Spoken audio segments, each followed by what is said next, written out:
Suppose a simple random sample of size n equals 75 is obtained from a population whose size is capital N equals 30,000 and whose population proportion with a specified characteristic is P equals 0.6. Describe the sampling distribution of P hat.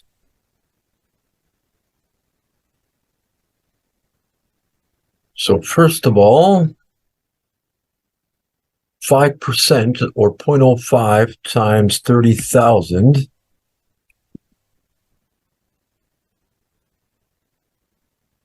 I am expecting 1,500. Yes. Okay. Between that and let's check n times p times the quantity 1 minus p. Okay, so little n was 75. Little p 0.6. And if the number is nice, you could just do the subtraction in your head to get that 1 minus p is 0.4. But in any case, that 18, that is greater than or equal to 10. And so the sampling distribution of p hat will be approximately normal then. Determine the mean of the sampling distribution of p hats.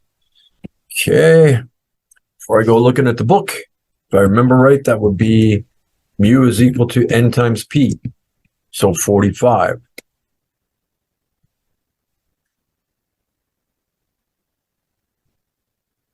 I was wrong. One moment.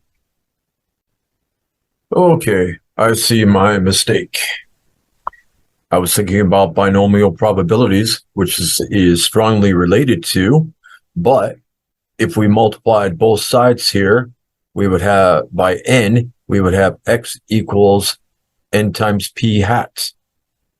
So when I was thinking about n times p, that's related to that and what we know about binomial probabilities. Let's see here, jumping ahead a little bit. It's going to tell us that the mean of the sampling distribution of p hat is that the mean of p hat is equal to p. So I should have just said 0.6.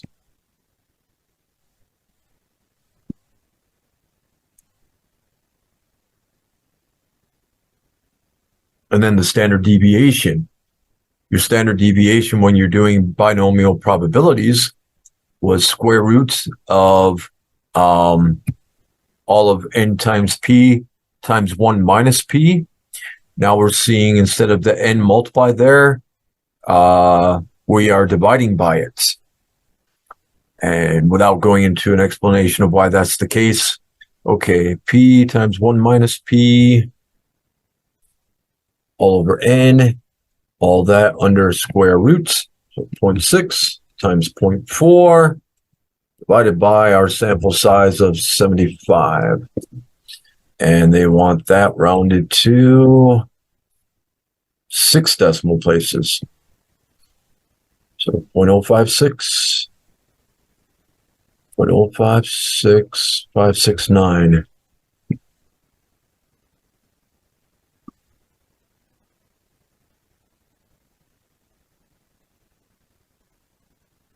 So what is the probability of obtaining x equals 48 or more individuals with the characteristic? Okay, well, notice that they were telling us that since we checked these conditions at the beginning, we have something that's approximately normal. So we need to calculate a z-score and then use the tables. Z-scores, z-distributions, normal distributions. Okay, so 0.64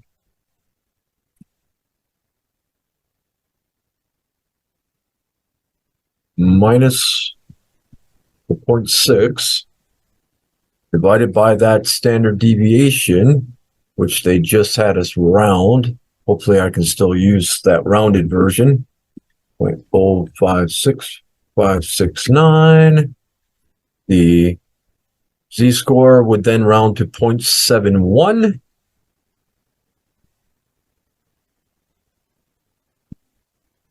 But the table is set up for going to the left when we are looking for the probability that it is greater than or equal to that. So 0.71. Now, I may have forgotten something here about continuity corrections, perhaps.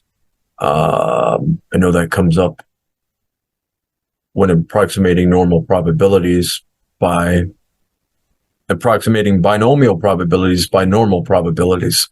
But let's see here, 0.71.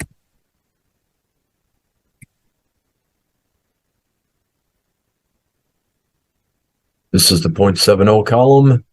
Here's the 0.71 column. And I need to subtract that from 1 because the table is set up for going to the left. We want to go to the right.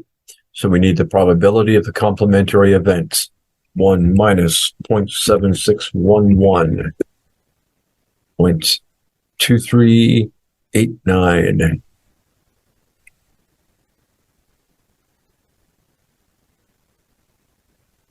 Okay, no worries about the continuity correction then.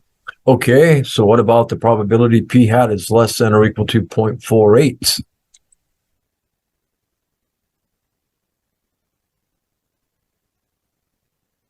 You're going to look up on the first page, negative 2.12, and that's already going to the left the way the table is set up. So negative 2.12. We're going to be looking in the third column for the 2 part at the end in the hundreds place. Negative 2.12. 0.0170.